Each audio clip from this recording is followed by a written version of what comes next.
So here's what I do with ferro rods. I've got a large one here, ferro rod. And I've also got one that came with the knife.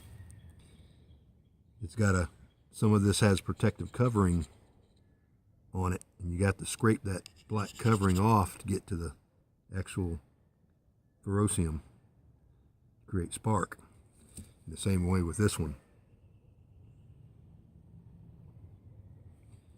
So if you hold, if you have a sharp object like this knife on the spine, it has a sharp spot on it. It's fairly sharp on the back side.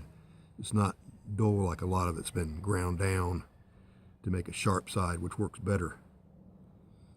So if I hold this knife at an angle like so, you'll create good sparks. If you hold it like this, of course, it won't. If you hold it flat, it won't. So if you hold your knuckles down against the ground like this, and hold your knife, and then don't move that. And then you take this and put it under it at an angle and pull back. It'll keep all those sparks under this knife. This flat surface won't allow sparks to come up and out over here. It'll keep everything down on the ground on your subject, on your shavings or your wood or your Maya dust or whatever you're doing it on. In the same way with the big bar. If I take this down and I pull back,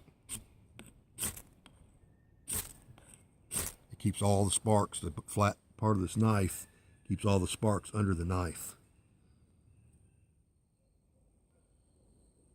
And some people take it, I don't usually do it like this, but some people will take their knife, hold this steady, and just scrape.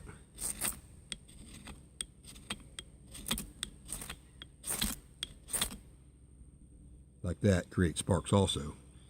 And if you have a flat knife, it keeps these sparks all the way down, going all the way down the rod here.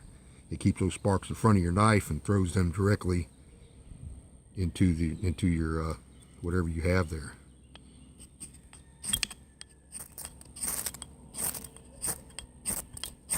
That works too. The problem with this is you're hitting your pile and knocking your pile. If you're holding this up and doing this, you're hitting your pile, knocking your pile down. So I hope that helped a little bit.